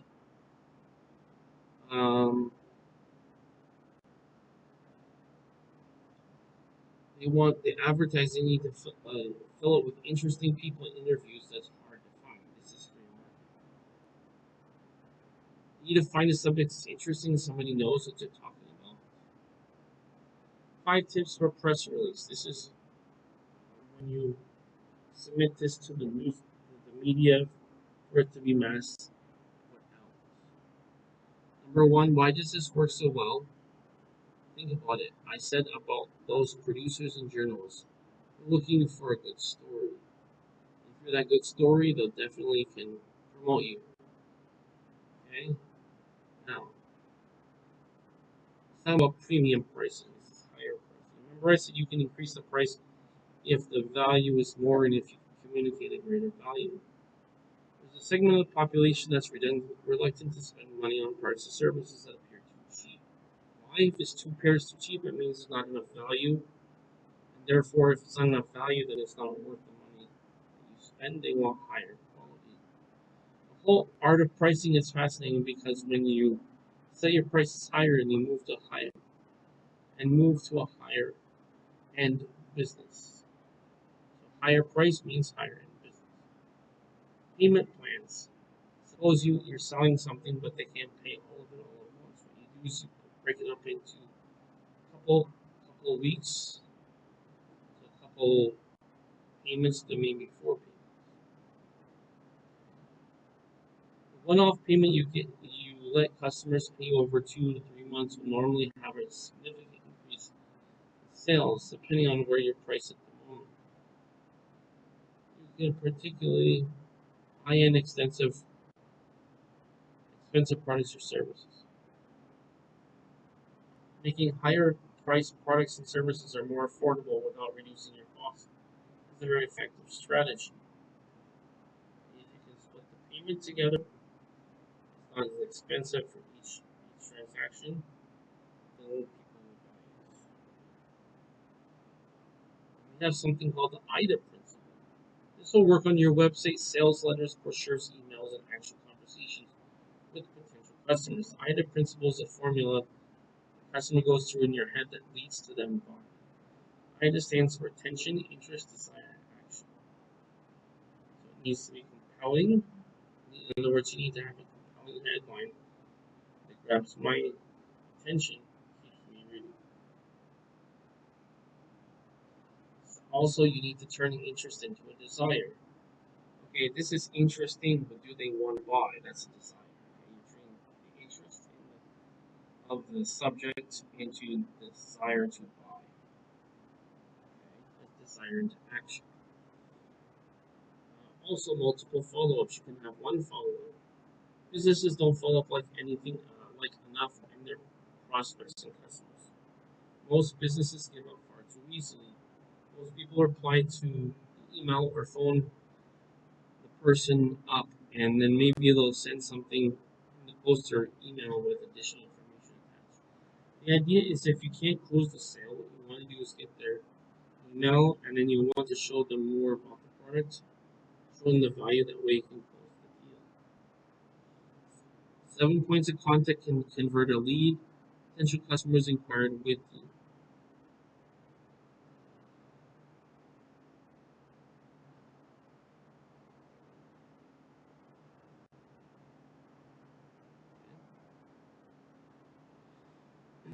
As like anything else in marketing, you need to have a system in place. You understand? The system is what sells it. Now, there's another way of getting more customers. That's through radio advertising. Advertising has many different types of media. One is radio. Radio advertising can be a great part of a marketing mix, particularly for a growing business, particularly if you have a stronger local regional presence. Remember that this radio anyway is limited to the geographical region.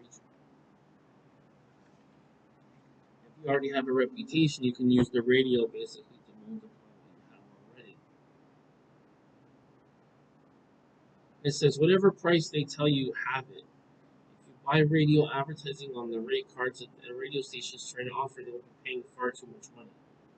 You must test and measure all of your advertising, radio advertising, like marketing testing. Of course, you need to be able to negotiate the radio, the advertising, because they're going to give you a high price. You negotiate it down. After that, you need to be able to test your and measure all your marketing. Okay, so let's say, okay, you negotiated it, you put it out there, and then you need to measure how well it did. What was the return on the investment? Number 67, you use your contact list. It's something that I learned a few years ago living in China is this type of thing. Your contact list you have are your potential customers. That's your leads. Okay? Whether it's people you already know, do business with, or those are referrals. You and the people in your business have a network of people in your phone books, mobile phones, and it's your contact list.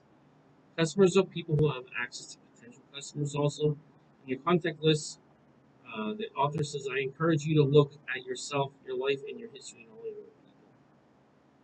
Okay, so look at everybody connected to you is on your contact list. Also, you have a specific person in business, certain types of people to reach out to customers. Take a good, strong look at your contact list. Who are they? Are they potential customers? And then another thing to consider at the end, continuing to keep going, is that you need to get beyond your comfort zone. Certain things that's not going to be comfortable, sort of like getting up early in the morning, staying up late at night to do work, right? That's past the comfort zone. Maybe some things are scary to you, some things are unfamiliar. You got to get past that if you're going to do more. This is important because it doesn't matter how great your product or service is if nobody knows about it and buys it, because you're not comfortable with doing the market. Now we need to consider the niche. Niche is a specific part of the market. So basically, we consider a market, we consider industry. In industry, we have part and we have a type in the industry. For example, with computers, we have hardware and software. Your niche is a particular place in the segment. So, for example, computer market. Okay, all computers. Are we talking about hardware or software? Oh, okay, we're talking about hardware. Okay, we're talking about peripherals. Are we talking about, for example, something else such as hardware, other hardware, right? The processor, the RAM, there's different things. I mean, the niche will give you potential new customers because it will be specific to what you're trying to market for. You're probably going to pick the first one because they have one in a niche. As consumers or buyers are more inclined towards the niche, you need to introduce elements of your business in your niche and show how you're different. It's called differentiation. I would have them have separate entities, possibility with separate names, certainly with separate websites. So basically, each product offering, each major product offering, have a different website. The idea is you want the customer to make it simpler for them, faster for them, and straight to the point. Okay. Now, how how could you niche in your business? How do you do this up is up to you.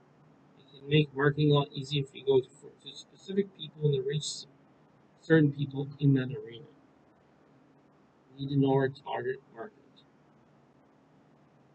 Number 69 is bundling. This is a common tactic for sales. The idea is that you can make more money with bundling because you're selling multiple products or services together as one complete solution. You can bundle the products you offer together, create packages to increase sales. As I said, bundling works because this greatly increases the perceived value. So instead of seeing the value of one thing, you're seeing the value of two, three, or four things. And of course, that also increases the sales because it can have a greater value and therefore increases your revenue. You need to consider how you're going to bundle those products together or services. Okay. Obviously, you can do it with services too or physical products. With bundling, if it's a physical product, we need to consider how we're going to use it. With a physical product, you need to ship. You need to consider the postage, how much it's going to cost to send it, packing, keep the product safe so it doesn't break. Also, there is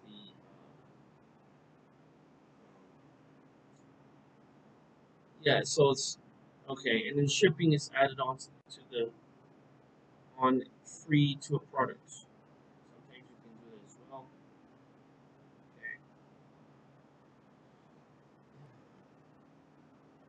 In the outer part of the packet, outer part of the packaging, right? So you have postage, which is the price for shipping, packing, which is to keep the product safe, shipping. You can sometimes if they order over a certain amount, you can make the shipping fee and the packaging. The packaging is basically the outer appearance that houses the products, adds to the aesthetics of the product and any other things that are extras, like a shiny box that has a certain kind of sound, or shape, or art. Also, you need to reshape your core product or service. Reshaping or changing either the amount, quantity or quality of the first offering can be very interesting for consequences of sales. In other words, for increasing your sales. We test out any new marketing method, an ad, internet advert, or anything on the website. We test the copy, which is the written advertisement, the headline, and also the price. Headline is catching. Remember, we said that headlines need to be catching, especially for internet and email marketing. Copy is the actual full listing of the advertisement, and also the prices as well has to be tested out according to your competitor's price and according to what is people are willing to pay. Right? So obviously, if we're adding more value, we increase the price. Or if it's something that has a different pricing structure, that's something else that needs to be considered. Whenever you test this, you tend to see very different responses to different types of products with different price points. Price points are different pricing structures based upon the product or service. You need to consider that. And it's almost impossible for you as the business owner to be the best judge for what you should be because you're too close to the business. You need to see the business from the outside, from the external point of view, from the customer's point of view. You need to step into the shoes of the new customer to have a look at what you're offering. In other words, suppose I'm offering a product, I want to see from the customer's point of view, or sorry, if I was the customer, would I like that product? If I was the customer, would I like that service? How would I perceive that product or service if I was the customer? You need to get out of, you need to see it from the other point of view. And the analogy I often use when talking about this in marketing is I talk about playing chess, right? You are, you and your customer are like playing chess because you are on one side and your customer's on the other. You know what you can do, what you want to do, but you need to see where your customer wants to do and can't do. So you can't make the best move from your point of view if you cannot see the other side of the board. Understand? Where the pieces are on the other side of the board. Where are your customers? What the customer's actions and yeah. Sometimes the reduction price will be double, triple, or quadruple those in early sales. This is like a promotion to get people in, right? Sometimes it's something called a loss leader, where you actually take a loss on a product just to get people in and into buying, especially physical stores.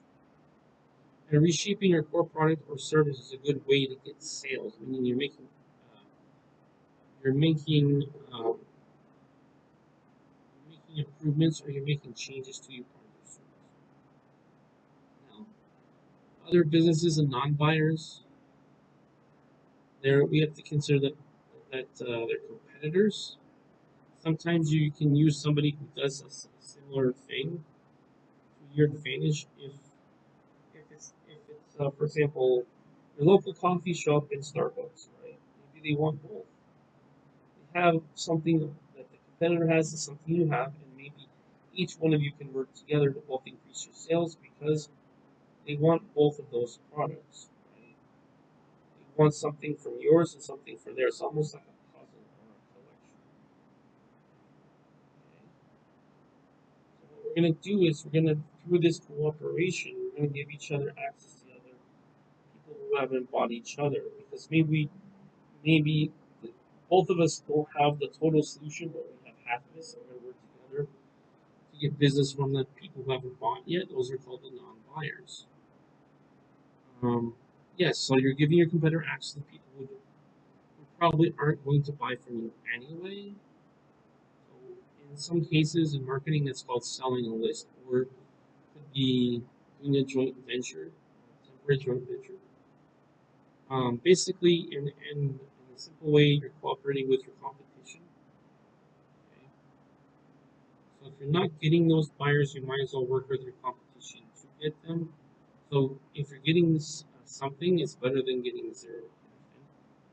Now, number 72, become an authority and claim the leadership position. One of them to extent is which your business is regarded as an authority in the marketplace, meaning they have the best quality, the best reputation, best, and also more than likely the most they have the most proficiency as well in terms of information and results. This is the reputation you want to get, is you want to be seen as the number one. If you're willing to be bold and you don't need to have a bit of boldness as an entrepreneur, you want to claim leadership. This is what you want to do. You want to be able to back it up, of course, and your reputation should back it up. You definitely want to claim that leadership position because that's what gives confidence to buyers to buy more from you. Also, when you become an authority on something, like you're an expert on a topic, you can write a book. This book you can use as a promotional tool or even a marketing tool to get more business or to get leads that will lead. You can have a lead that will lead to a referral. So there are various ways to establish yourself as an authority in your sector. Fastest way is to write and publish a book. So this is literally how you do it.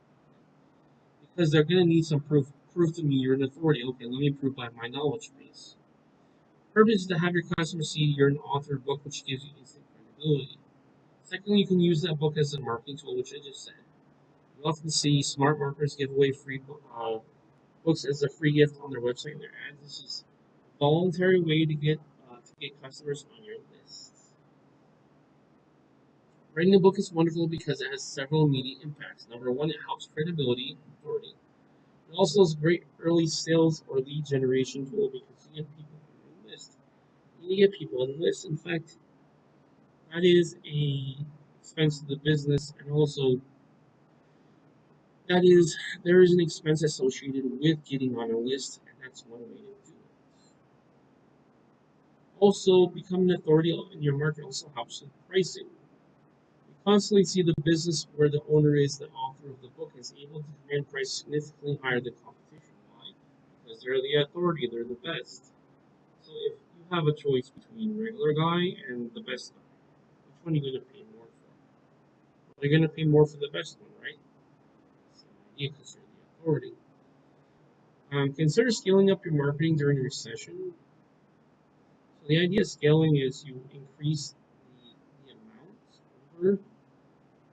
So you take one and you multiply the amount of whatever it is. That's called scaling. You understand that marketing is a process of investing in buying leads and customers. Now it's time to buy if you can. So with my clients, we have e-commerce companies increasing budgets by 100% or more during the recession. We have physical stores converting to e-commerce sites, so we increase the size or the quantity. Like how many of the size, for example, small site to big site, bigger site. So physical stores to e-commerce sites, why we can reach more people, we can sell more. Also, the profit margins are higher, and even in just a few days. We have B2B companies changing their websites to lead generation sites. We need to focus first. It's just like fishing, right? You don't just get the fish. The fish is not just going to come to you. You have to put the bait out there to lure the fish to you. Focus on luring the fish to you, then you'll have the fish. Now, we have a couple more items I want to talk about. The last, this is one of the last three, which is action and implementation, which is number 75. You have to understand that there are more than enough strategies now to get customers that you want. Why wouldn't you go out there and get them? The only reason why you would not succeed by not acting is obsessing about implementation. Implementation is the doing. This is something I learned, and perfectionists have a problem with implementation because they're worried about something not being perfect. The idea is just to put it out there. It's like when you create content on social media, like your social media influencers or like social media like content creator. Of course, you normally would start out as a content creator before you have a reputation to be an influencer unless you're already a celebrity. So basically, the idea is you need to take action. You need just do it. Put it out there. The people who appreciate what you put out there. People who don't appreciate are not your demographics anyway. And you won't waste time with that. The people who are interested are the people you're dealing with. Okay? As simple as that may sound, it has a profound effect. So we have two strategies to go by. The first one is important, the psychological mindset strategy, which is how you think and how you approach things. The final one is a specific strategy, which means lose money. Okay? Your thinking, your mentality towards it affects your implementation. Now, got two more left. The number 76 is you need to understand the real business you're in. This has to do with market research, okay, and your demographics. The real business you're in is marketing. The real business you're in as a marketing is getting customers. Of course, marketing leads to getting customers, so once you connect them. Unfortunately, we take for granted the quality of the product or service we provide. Obviously, those needs to be in place. The real business you're in is marketing, so you should start every day and focus on marketing. So even for me too, I do content generation, obviously, as I'm doing this video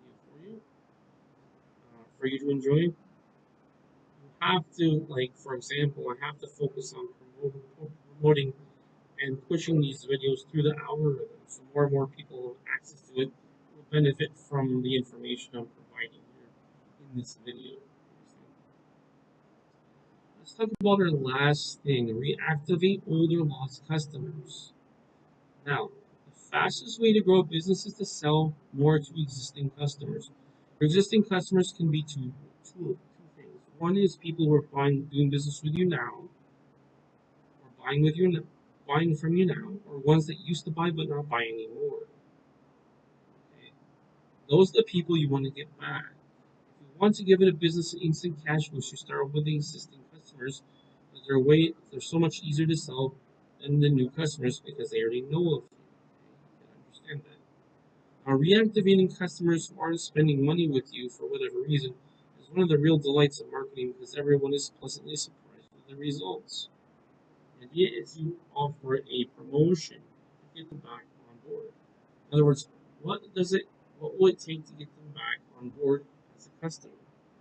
So you need to focus on, you need to understand your value proposition, and you need to understand what their need is and match it up to increase to fill the demand.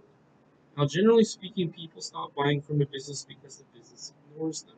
This is why you need to not ignore your customer and keep your marketing campaign always up and in touch with your customers.